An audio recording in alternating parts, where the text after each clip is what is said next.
Hello,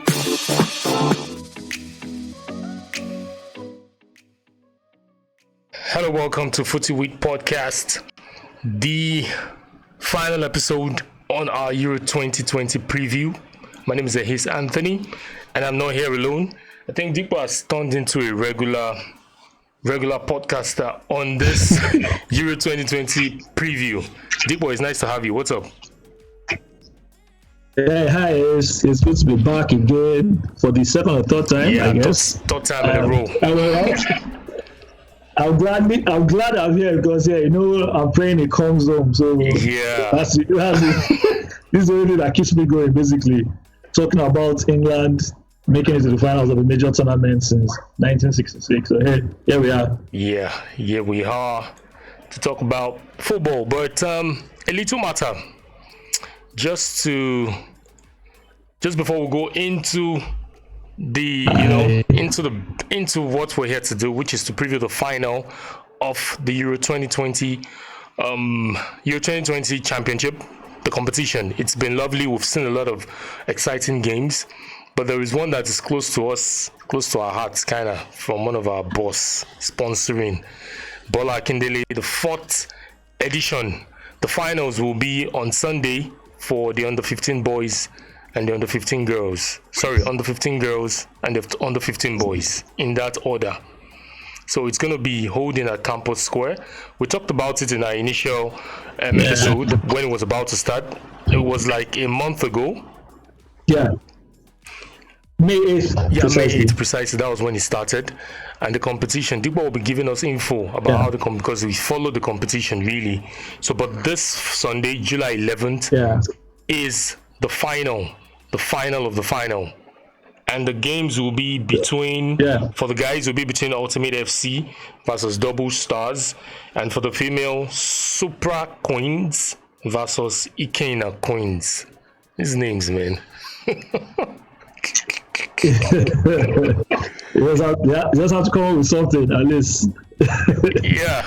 So it all started in May, and we're about to witness the grand finale on Sunday, July 11th, like you mentioned. The semi-final games were wrapped up over a week ago at the Ojonihu Sports Center in the Butemeta, where it all started, where the tournament officially kicked off. And like you mentioned, Ultimate FC in the final, and they beat Puma FC 2-1. While Double Stars defeated Young Chalgro FC 5-4 on penalty shootouts after the game had ended 2-2 in regulation time. Quite interesting games, quite interesting fixtures, but hey, the grand finale is here, and it will be slugged out between Ultimate FC and Double Stars FC. For the female category, it's good to see that it's gaining traction. It's been up and down. It's been in our faces, and we're happy to always have the female version of this sort of competitions. At least support the girl child to doing sports and stuff like that. And hey, in the semi-finals of the girls competition, Leo Queens were beaten 4-2 by Supra Queens, who are in the final already and will be facing Ikena Queens, who defeated Ashade Queens 2-1 to reach the final. Like I said, it's like we said, it's under 15. It's a beautiful tourney. Shout out to Dr. Adebola Akindele, who's been the face of the tournament, has been bringing back grassroots to our faces, and essentially, football is part of life now, and I'm sure every parent will want her son or daughter, his son or his daughter to play football at this point in time, because there's money to be made, and it can now go along with education. Basically, it wasn't like our time when you were forced to read books only and ensure you pass. But these kids, no disrespect to our generation or to the generations before us, seem to be smarter, and they can add both sports and their books together and ensure that they come out tops in both areas. So it's a good one. Grassroots football hopefully will continue to grow in leaps and bounds, and a lot of other private bodies will come up in conjunction with government to support activities like this. Yeah. So shout out to Dr. Bola Akindele again for this initiative, and Lagos State Grassroots commission Lagos too. State Grassroots Soccer Association. Soccer association for the continued for sustaining the competition basically, because this is the fourth edition, and the fourth final will be witnessing on the 11th of July 2021. Good one. Yeah, good one, because we all knew how this whole thing started. I think we're part of the guys that were like, part of the press conference, and we've always been at the press conference, at the presses. Yeah. But for me, the downside, or what I really don't like about, let me say, what's the word? I'm trying to look for the right word. It's so painful when you see such gesture from someone who wants to promote grassroots football and you don't get the media hype. Yeah. And even teams that are involved in this don't have social media presence. Because while you shared the fixtures with me, and quickly I went online searching for Ultimate FC, searching for double stars, Super Queens, Kane or Queens. They can't even get any info about any one of them. They are not even on Instagram. Neither are they on Facebook, or they don't have a YouTube channel. So things like this, it will be very difficult for you to be able to reach out. Yeah. Imagine there will be definitely stars, future stars in these teams that could represent, that could go ahead to, represent Nigeria in the Super Falcons, under 17 Golden Eaglets, even the Super Eagles. But the point is the media coverage. Yeah. The media coverage is not what we expect, but we were trying our best here to see how we can give it a bit of media hype. Yeah. And I know Dr. Bola Akindele himself have been putting it on the social media platform, because his social media platform on Instagram, I saw where he shared the itinerary for the finals. Yeah. And in case you want to join, his Instagram handle is Bola Akindele 1, so you can also go there to get more info. But we will just, on our own part, reel out the program events. So 12 noon on July 11th, 12 noon arrival of spectators, 12:30 arrival of guests, the girls. 1 p.m. is the kickoff for the girls, the final for the under 15 girls, and also 3 p.m. is the kickoff for the boys. And so the presentation of trophies will go in starting from 5:05, and departure of guests 5:10. So by 5:10 we're all done. I will be there, and I know Dipo too will be there for sure, to give moral support to the final. But date again, Dipo? July 11th, 2021, and from 12 p.m. like Ehis has said. It's free for all. It's open for all. So there's no gate fee. You guys can come in numbers and droves to come and watch beautiful football. It's painful that one of the teams I was following didn't make it to the final, but hey, it's not time. It's just all about supporting grassroots football basically, and what better way to start than the under 15, right?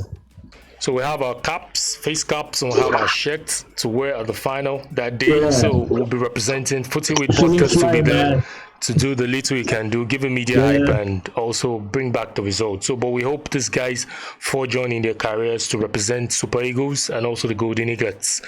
So moving on, is it coming home or is it going to Rome? Which of which? Because you know my stand on you know my stand on that, but hey, let's go on. Yeah, it's been interesting. I think Italy and Spain could pass for the best two teams thus far in this competition. Sorry, Italy and England, I beg your pardon. Italy and England could pass for the best teams in this competition thus far. How far they've started, and Italy going through their group matches without conceding. England as well going through the group matches without conceding. I think England conceded, Italy conceded in the quarterfinals. England conceded in the semi-finals against Denmark. So we are supposed to them could boast of the best defense ever in the Euro 2020 thus far. But we know, like I said, cynics, naysayers, they've not been happy with the way the England have set up Southgate have set up the English teams. They have one of the best squads in the competition, but they kind of still play the boring kind of football. But they've been able to squeeze through, get to the final. And Italy as well, we saw how they were explosive in the group stages, and when it got to the second round, quarterfinals, they started dropping. Performance started dropping. So England, they're on the rise. Italy, they're kind of like deep in. We saw how they performed against Spain. Spain were the best team in that semi-final, but Italy won on penalties. So what say you? Balance analysis, Italy, Spain. What's your thought? Well, by Italy, Spain, or Italy, England? So why am I saying Italy, Spain? God, Italy, England. Okay, well, to be honest and to be fair, to take out sentiments, I think Italy should be better placed to winning this tournament. But hey, I saw the game against Spain, and I'm like, they had to revert to Catenaccio. To all their defensive style of play, and which made it seem like, okay, they were not so confident as they were from the group stage down to the quarterfinals, where they came out. We saw the Italian side scoring 3 goals in a game, something we hardly see in tournaments. But if the English side should come out the way they've been playing all tournament long, then they might be able to nick it, because it seemed like, if you look at it, for example, the only goal they've conceded was from a set piece. And if you look at it, Christensen was the brain behind that goal, because he was able to block off Pickford from seeing what and how the direction of the ball was. He was late for Pickford to go for that ball, basically, and he couldn't catch it. So the only goal England has considered is from a set piece, and anybody would have considered that kind one of the best free kick ever in this competition.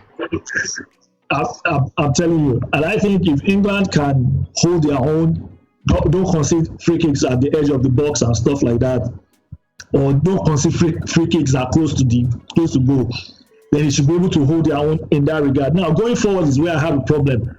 If you look at the English side, they are usually set up with about 7 defense-minded players. Forgetting that, yes, let's forget that they bomb forward. But if you have 5 defenders and 2 holding midfielders in a team, then it looks like you're set up to be defensive and looking for a fast break to score and probably come back to defend. Exactly. So, but it's going to be Italy. We all know Italy are masters in defending, and if they can defend well, like they did against Spain, though they considered it good, but hey, if they can defend that well and get a fast break, if they score before England, it will be difficult for England to come back into that game. So essentially, England will need to take their chances as soon as they come, as fast as they come, and they have to break quickly to ensure that, okay, these Italian guys are pegged behind. At the worst case scenario, they should be pegged behind instead of letting them have most of the ball. But having most of the ball can be at your own detriment. You have to have the ball and be able to use it well, essentially. And I think England will need to have. There's nobody to really mark out in the Italian side, but I think they will need to have that flair going forward, be able to take on the Italian defense, the midfield, and everything to ensure that, okay, they don't have much of the ball and they can get a goal to probably nick it. First to score for me wins the tournament. Oh, sorry, if Italy scores first, it might be half of England to equalize. If England scores first, I think it's game over. But for me, Italy, I think both teams, they have a balanced squad. And looking at the squad strength, England have or has, whichever is correct in this context, more players on the bench that can come and impact the game. But Italy, yes, like we talked about them the other day. You can't say this is the player you want to stop, or this is the player you want to take out to stop Italy from playing. But England as well, it's kind of like a mix. Harry Kane, if you say you want to stop Harry Kane has shown himself. He has shown different traits this competition. Harry Kane can drop deep into the midfield and throw those killer passes to Sterling and Saka. Saka as well. Yeah. He's good offensively, flanks. on the offensively and defensively, and also Sterling as well. We've seen another Sterling in this competition. I think you mentioned it earlier this morning that Actually. Sterling just wanted to come show that yes, this is me. I'm not I'm the done. man. Even if I had a very poor season with Manchester City in the season past, but I am still there. I'm still the kind of player you can call. So Yeah. it's kind of like mixed for me. I don't want to jinx it for any of them. I love both teams based on what they've done thus far, but there's an emotional attachment to this. 55 years. We mentioned it in the last episode on the review. 55 years since when England ever qualified for a final of any major competition. The last time they did it was in England when they hosted the World Cup. Now they're in the final. Naysayers would say, hey, you've never won anything outside England except in England. What's your thought? Yeah. Well, haters will hate, potatoes will potate, like people will say, but it's not their fault, or it's not their doing that the final is holding in Wembley. They should have been stopped before it got to Wembley. True though. People had the opportunity to stop them before them getting in the final in Wembley. And playing in Wembley does not guarantee you winning the tournament. They played in Wembley, they played in England in '96, and what happened? They were stopped in the semi-finals by the German side. So it's you can say yes that they've not won anything outside England, but it is not their doing. For example, we've heard Portugal call sort of their back in the day. They used to have the golden generation. Yeah. I think they had the Figo, the Recostas, and the likes. Belgium, that was being tagged golden generation, and they did not win anything. Portugal won a tournament without having that tag of golden generation. England has not, even despite making it to the final, we've not heard anything about this English side being the best ever. But they've done enough to show that we are capable of winning. This is their second straight semi-final, and now their first final in 55 years. Okay, we'll say third. We'll say third. Okay. The Euro Nations League. 96. Yeah. No, the Euro Nations League for Southgate. They played in the semi-final of the. Okay, with Southgate, exactly. So for Southgate, he's made 3 semi-finals essentially, and this is his first final. I don't know what else we will expect from Southgate. Yeah, you can say he's been a bit defensive. We can say he's not. The flair hasn't been there. But if you are doing enough to win games, it's fine by the fans. Nobody will, if he wins the tournament, nobody will remember him for being defensive. Sure. Nobody will remember him for being conservative or whatever. But they remember that England won this tournament. They remember that, England was one of the few teams to have not been tagged as favourites from the beginning. Now, I say tagged as favourites because I didn't hear anywhere that they were favourites when the tournament was about to start, up until they're running to this semi-final where they're up until after they beat Germany precisely, and the favourite tag begin to pop up and it's stuck already, yes, and rightly so. They made it to the final of the major tournament, and they have to be tag favourites. At least both teams would have a say in this tournament and say, okay, yes, we are favourites and we can do this. It can be anybody's game basically. But winning something out of England is not England's doing. It is what the fixture says, and they could have been stopped before they got to the final in Wembley, basically. So again, haters. Yeah, definitely. But the big one for me, or the most important thing I want us to talk about, still on England, we've seen players, we've seen generational players, like you mentioned, the likes of David Beckham, the likes of Rooney, the likes of Lampard, the likes of Owen, and Paul Scholes. They were fantastic players in their represented in their clubs. They won big trophies, but these guys couldn't just, they couldn't just do it in the national team. And then they were blessed with. Bro, they are best on the quarterfinals. So yes. So they were blessed with good managers as well, experienced managers. The one from Sweden, Sven-Göran Eriksson, Italian Mafia, Capello. And also recently, who did Southgate take over? Who did he take over from? Someone else. Yeah, so England, we've seen since France '98. I can't remember who took them to France '98, but ever since France '98, Glenn Hoddle. So they've had fantastic managers, And Southgate, we mentioned last week that this was someone that got Middlesbrough relegated, or that relegated with Middlesbrough in the Premier League. Exactly. So what's this guy doing differently? And you've seen him, he's giving chance to players like Kevin Phillips. Yes. In those days, a player playing for Leeds cannot make the national team, cannot make the Three Lions. Who is he now? It's either you're playing for one of the top, Who is in the scheme top of four. things? And you even see he has given chances to players playing for lesser team. Harry Kane, IE for one. Tottenham is a lesser team, it's a small club. No bad. No bad. And he's even the captain of the side. So what has Gareth Southgate done differently with him taking over England? Well, when he was announced manager of England, I was shocked, to be honest. Because like you mentioned, he relegated in the Middlesbrough side. I, for one, I'd never liked Middlesbrough. They gave Manchester United problems in the Premier League and stuff. So when it was announced manager, I was like, this guy is okay. For me, that I've been following the team since 2002, I'm like, what is England doing? But again, a certain Roy Hodgson coached the team. A certain Sam Allardyce coach for, maybe Sam Allardyce is the person that has 100% record with the national team. He just played 4 games. But I just thought, okay, let's see what he can do. And he didn't, personally for me, he didn't let me down. And to be honest, I would rather have him as English manager for the next 4 or 5 years. Because it seems there's something he's done with this squad. He's been able to manage this squad. Look at Goran Eriksson. When Eriksson was in charge, he had a lot of superstar players. And what was the best he could do? Yeah, so the best he could do was a quarterfinals at the Euros and at the World Cup. McLaren was, he shouldn't even mention the scheme of things. He couldn't qualify them for Euros. He let Croatia topple them, and that's that. Capello, experience, but I didn't see much. I've not seen much he's done. Or if I look back, I can't say he's done this and that. Especially that 4-1 humiliation in the hands of Germany.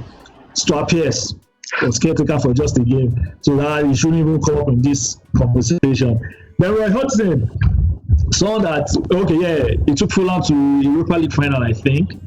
Not bad for his CV, but that's Fulham. Euro 2012, he got to the quarterfinals, but England could not make it past the group stage of the 2014 World Cup under Roy Hodgson. Sam Allardyce, 4 games, like I said, and Gareth Southgate has been in charge for 60 games. 39 won, I think about 10 or 11 losses or draws. But I know he's won 39 games because that one I've been following, has been put now in my head. And came first at the 2018 World Cup. Now, the worst that can happen to him is a runners-up medal in Euro 2020. It's not bad. Since I've been watching football, I have not seen a better English manager. Tactics might not be great, but he's delivered.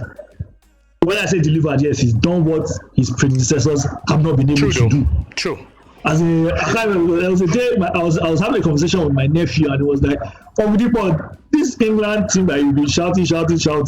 They've never won anything since I've been born. And I'm like, yes, you have a very solid point there. But all the managers they've had are to blame. England is blessed with a lot of footballers, a lot of talent. But managing them is key. And that has not been, like, other managers have not been able to achieve that. Look at Southgate's team now. You can pick about 2 teams from 26 players going there that can be formidable, that can express themselves and show that, okay, we want to win this tournament.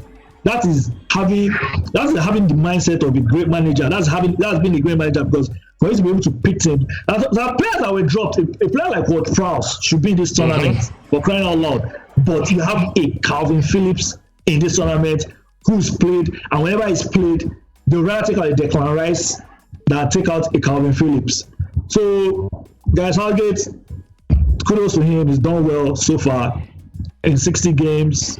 Not bad for someone that relegated the Middlesbrough.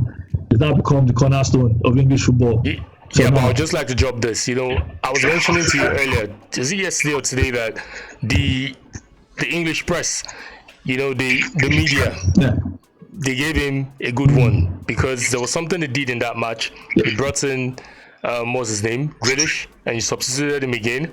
Grealish, yeah. You know, I was saying, Mourinho did that while he was at Tottenham during last season, and you know, all hell let loose. Yeah. But in the case of Gareth Southgate, Yeah. and everybody had to tell he did that. It was a tactical move. He needed to do this, he needed to do that. He got all the praise. So it seems he's the media fanboy now. Nobody's putting any pressure on him, and I like that. But he should just go ahead and win the trophy, which is going to be a good one for England. So from England, let's move to Italy. They've been impressive. 30 games unbeaten run. You know, they have key finishers, creators, counter-attacks, winning fouls, high lines, pressing, and also Spinazzola not being in that final could be another very important factor for Italy. But looking at this Italian side, ever since Mancini took over, so it's like the same tale of tape. Ever since Gareth Southgate took over England has been on an impressive run. Ever since Mancini as well took over Italy, we know how he has transformed Italian football. We mentioned it last week. That it seems Mancini is building a narrative on how to build Italian football again. And no football fan on earth would discredit Mancini and the Italian team for what they've done. So Italy going into that final, what's your thoughts and how far they've gone? Like you said, Mancini has practically changed the Italian football orientation in terms of they've not lost a game in 2.5 years. If we say Gareth Southgate has done well, Mancini has done extremely well. As in, you can't. In fact, I won't compare Gareth Southgate to Mancini right now. I mean, not lost a game, and they're playing. It's hard for me to see Italian football as an Italian side play exciting football. Mancini has given us that. Now, you mentioned Spinazzola. You know, before earlier in the podcast, we talked about not having a big name in quotes, a superstar name in quotes. Yeah. But they probably wouldn't miss a Spinazzola. Yes, he brings a lot to the team, but they probably won't miss him because they have adequate cover. Whoever comes on will do the job. Well, I know Mancini would rather have Spinazzola ahead of any other person. But Italy, the whole world should be wary. English fans should be wary of the Italian side. They're not going to be pushovers. They are not going to lie down and be walked over. And for a team that is unbeaten in a while, you want to keep that record, especially when you know that you're playing a final. This is the climax of a big tournament, as in the World Cup for European countries. It is it's hard for them to not want to win this, and there's a record ahead of them that they're trying to catch up with. There's a Brazilian record that they are trying to catch up with, which means there's a lot of motivation for the Italian side. Final. Both sides, the English team too has that motivation of, okay, we've not played in the final in 55 years, we've not won a trophy in 55 years, so they both are going to be fired up for this game. Italy should I call them perennial champions now? They won the World Cup 4 times. I think they won the Euros twice or thereabout. The only thing going against Italy right now is they lost the final of Euro 2012. Yeah, true. To Spain. It was about 4-0. So will they be able to erase that memory? I think they lost the Euro 2000 final as well against France. They lost to France too. So essentially, basically, so they've lost in their last 2 finals of this tournament, and they want to right that wrong. But England too, on the other side, would want to win a trophy for the first time in a long 55 years. As in 55 years, that's a lot. That's a lot. A lot of people have died in that period. A lot of people have moved on with. A lot of people have given birth to. A lot of people have grandchildren. A lot of given birth. A lot of people have been married. A lot of things have happened in the last 55 years. You can't. So, and it's even hard for you to speak to the millennials of this, or should I say the Gen X people, and tell them that England used to be a powerhouse of football. No, because they've never seen them hoist a trophy. True. So the English team would need to do better in terms of winning this trophy. But I don't think Italy will be will be their rug or carpet to work on in that final. Italy should be wary of Italy, and that Italian side. They were hot. I can even remember the 1994 World Cup final. They lost, and that was behind Roberto Baggio. That side, exactly. So a lot of the only thing, I think the best they've done in the last 20 years is winning the World Cup in 2006 against France, and it was on penalties. Yeah. So right now they want to add the Euros to it by ensuring the And I think that was the only. I think that's the only major trophy they've won ever since then. 2006, the World Cup.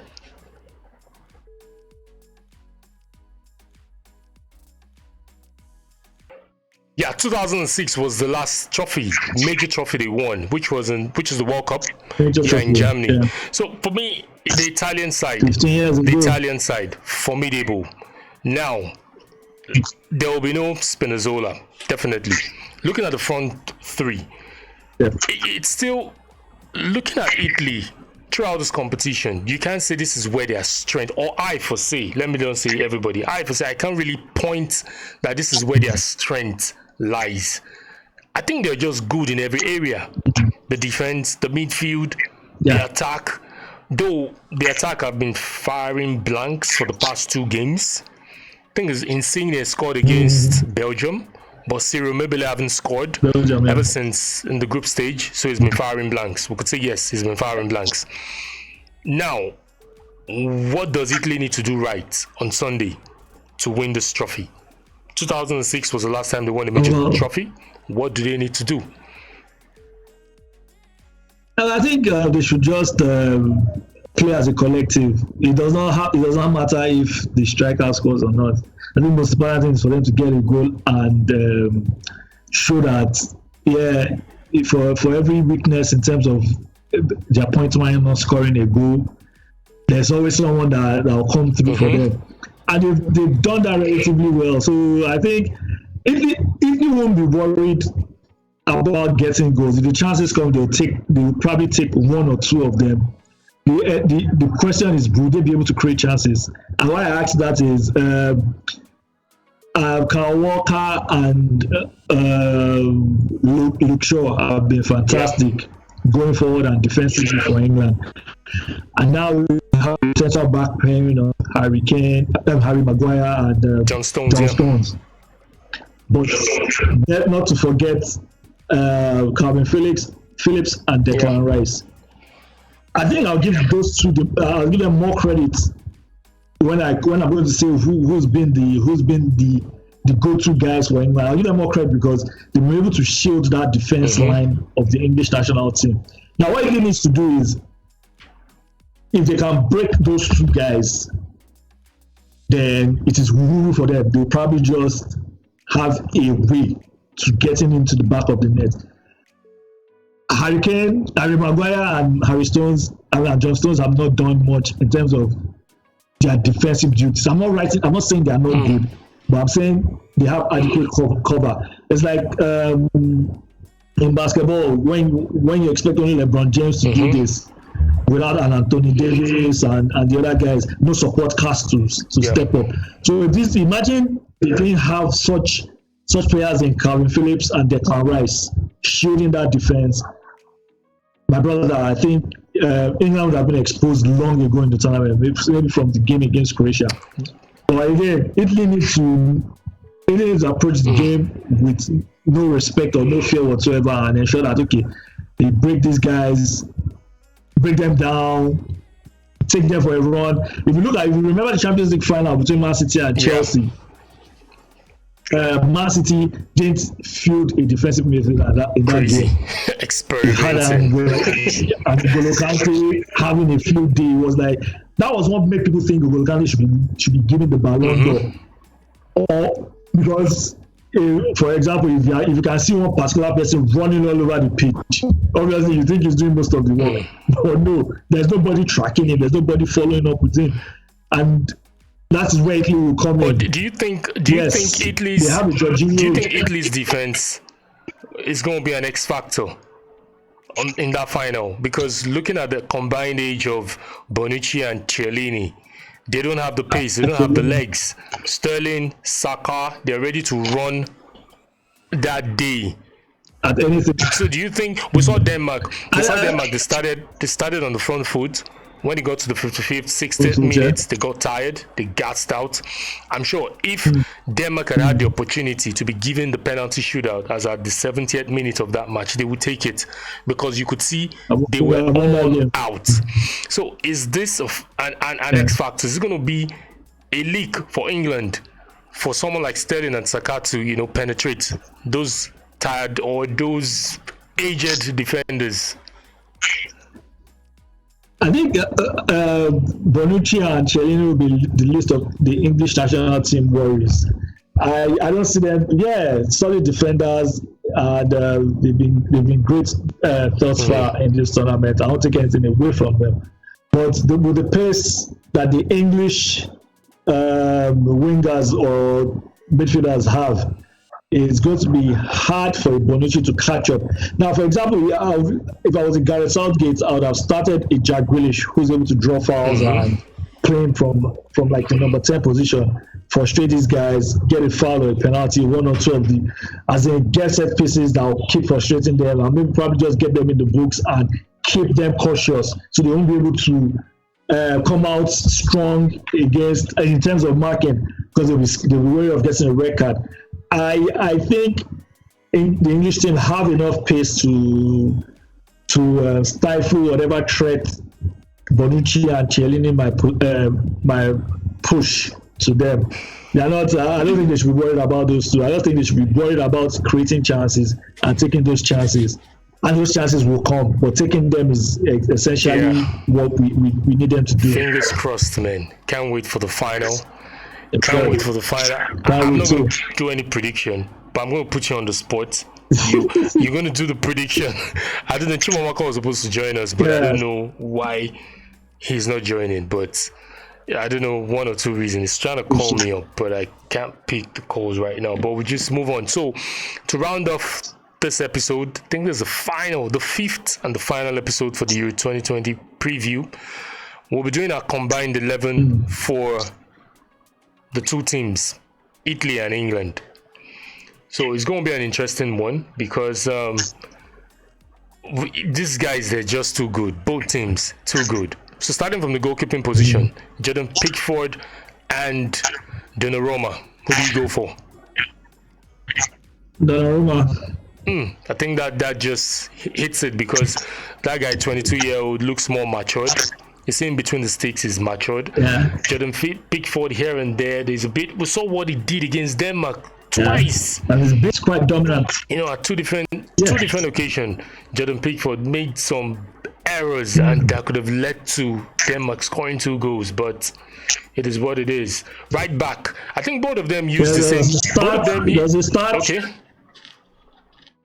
There was a stat that said Jordan Pickford made 15 errors in the Premier League this past season. So I was hoping he wasn't going to make it to the tournament, but I'm not saying he's not a good goalkeeper, but I think he's had enough defensive cover to cover his flaws. Kyle Walker from the right back. I think both of them deployed the same formation, 4-3. No, okay, England 4-2. But we just look for a way to match up both formation. Kyle Walker and Di Lorenzo. I'll take Kyle Walker. I think he's bombing forward, and defensively he has the ability.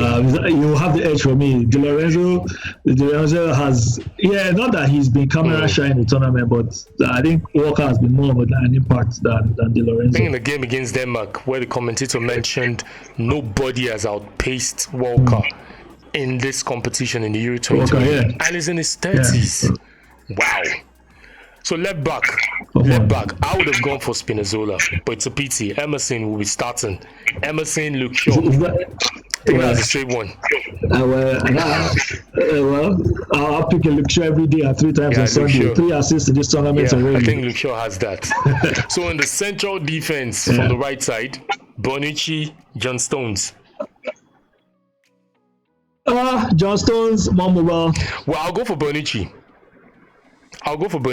Because you know why? I think John Stone, we've not really felt him in this competition. Harry Maguire that didn't start this competition, he missed the first 2 games. And look at what Harry Maguire has done ever since he returned. You could see, you could notice, it's noticeable that yes, there's someone in here. He was a missing piece, but John Stone has been shy. Well, I say he's been shy. I'm not taking anything away from him. He's been impressive all through. But for me, I'll go for Bonucci. Chiellini. Chiellini. I'll go with Chiellini. I'll go for Maguire. I think I'll go with Chiellini. I'll go for Maguire there. I'll go for Maguire because I feel in between Bonucci and Chiellini, Bonucci has been outstanding in this competition. I think Chiellini missed 2 games or a game. He went out injured. Yeah, he was all injured. Yeah. Okay, so going into the midfield. Declan Rice, Jorginho.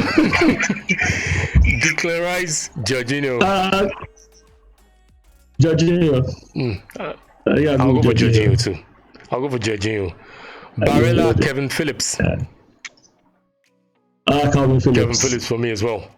He has impressed me. I didn't expect him to be a solid box-to-box midfielder. Kevin Phillips for me as well. Basically, boxes. So Mason Mount, Marco Verratti.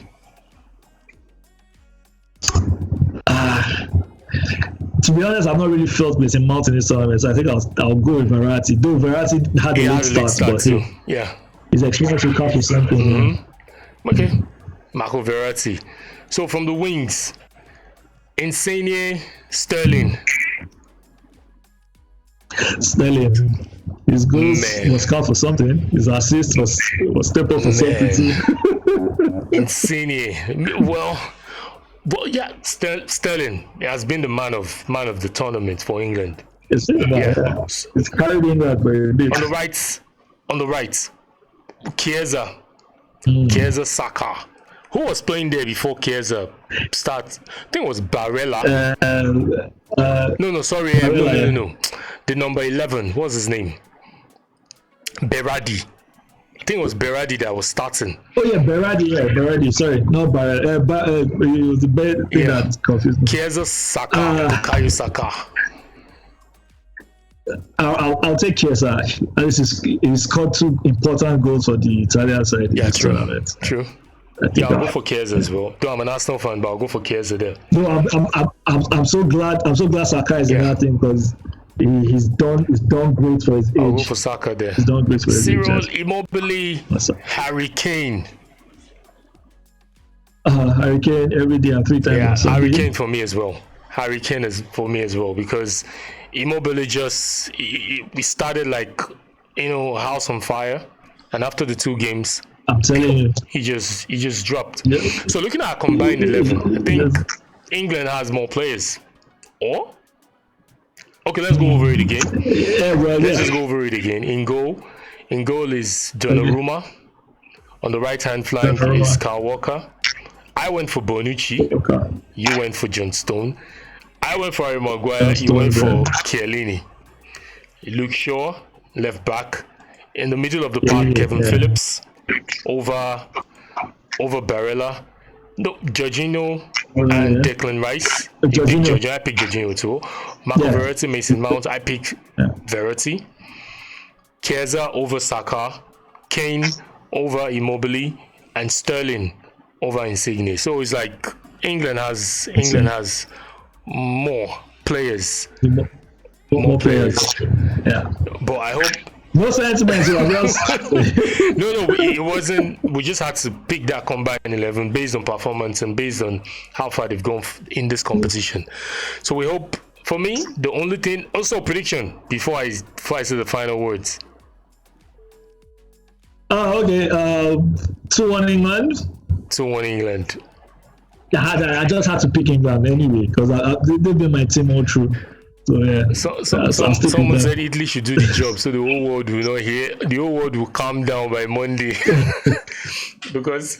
Anyway, I will. I wouldn't. I'm not surprised because I said the same thing about Brazil versus Argentina. That's another final. Wanting Brazil to win. So it's all good. For me, I don't want to make any prediction. The best team should win. The best team should win. England, fine. Italy, fine. But my heart goes for England because that's where my allegiance lie. But it's good doing this with you, Dipo. Thank you very much for being part of the Euro 2020 review on FootyWit podcast. This will be our last episode, and we'll be back with our regular episodes, which is the transfer updates, and when the Premiership starts again, we'll be back with our EPL review. So from us here, thank you very much, and we hope to have a great final come Sunday. Ciao. Take care. Yeah. Bye. A lot of finals on Sundays. Yeah. On Sunday. Yeah, a lot. Take care, man. Bye. Yeah, you too, bro. Have a nice weekend.